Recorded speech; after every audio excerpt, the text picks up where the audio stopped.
I know so many are anxious to get back home and sleep in their own beds, but at this point officials are saying it is still not safe and the evacuation order is still in effect. There's been an almost eerie fog looming over parts of mid-county as the winds have shifted and that black plume of smoke is now on the move. The water is going well above people's knees. We've seen them try and walk to their homes. Good morning.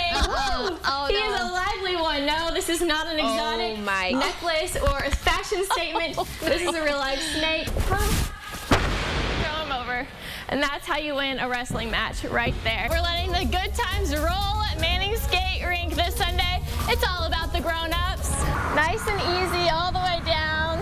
Nice view of the whole space. It's a zombie takeover at play today in Orange. Coming up, I'll tell you how to get your kids off the screens and into some fun. Take a camel ride, go to the petting zoo, and just enjoy your night tonight, guys. What are you out here shopping for today?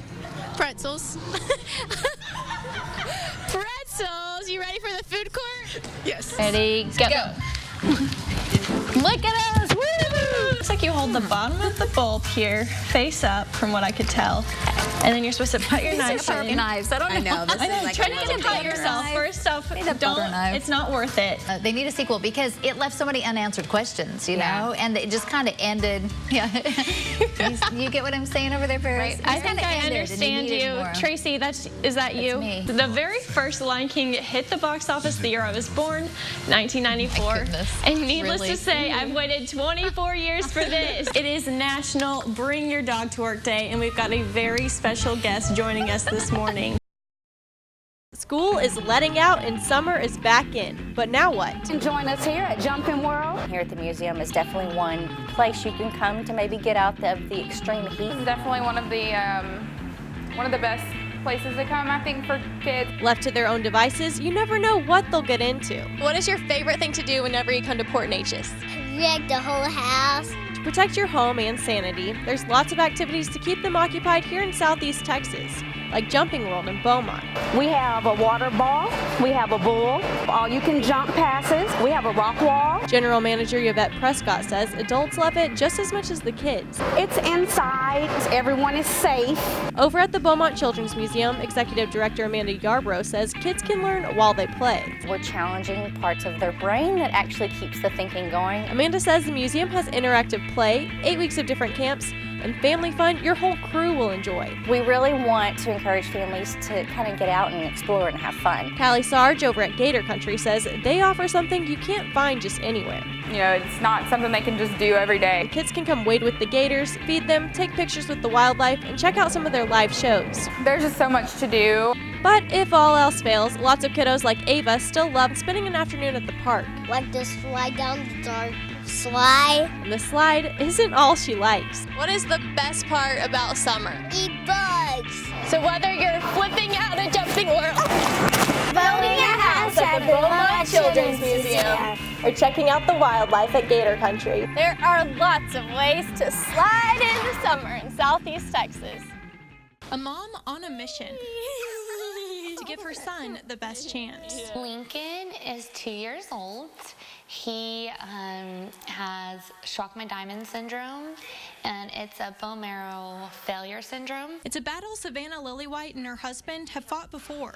Our middle child, Andrew, had SDS, and he lived his entire 3.5 months in the hospital. After Andrew died, Savannah swore she wasn't going to put herself through something like that again. 4 years later, we felt we were supposed to have another one. Not long after, along came Lincoln. We felt maybe that was a sign things were going to be okay. But while Savannah was pregnant, they learned Lincoln had it too. I was scared that I was going to be bearing another child. After Lincoln was born, Savannah says things were manageable until this past February. It became more of an urgent situation. Doctors decided Lincoln needed a bone marrow stem cell transplant. Without it, he's prone to 2 different types of cancer. The prognosis for survival is slim to none.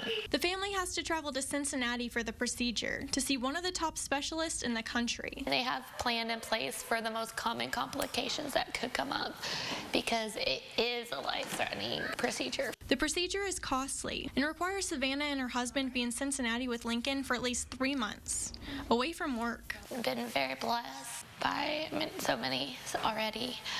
People we don't even know.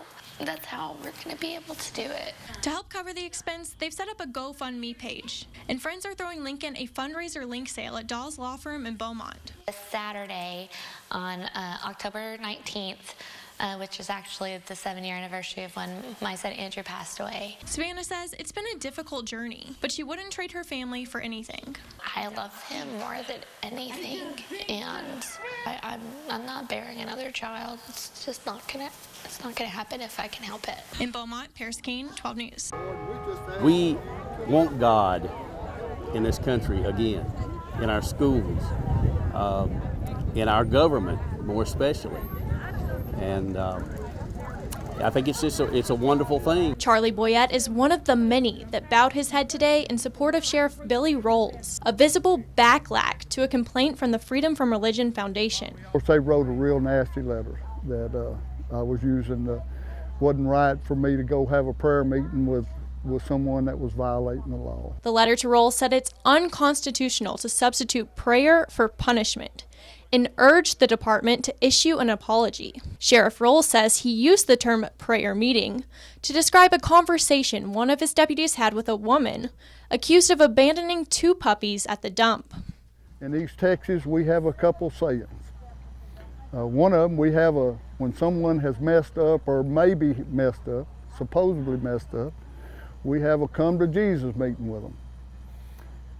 Or we have a prayer meeting with them. Rolls said the woman never admitted to ditching the puppies, but the deputy felt he got the message across, and she wouldn't be doing it again. I didn't use county money to drive all the way to Deweyville and pray with somebody over a mistake or maybe a minor violation of the law. Although Sheriff Rolls didn't actually say a prayer with the accused woman, make no mistake, he says he'll pray if he sees fit. I don't mean to be obnoxious with Wisconsin, but if something happens, I'm not going to stop praying with people.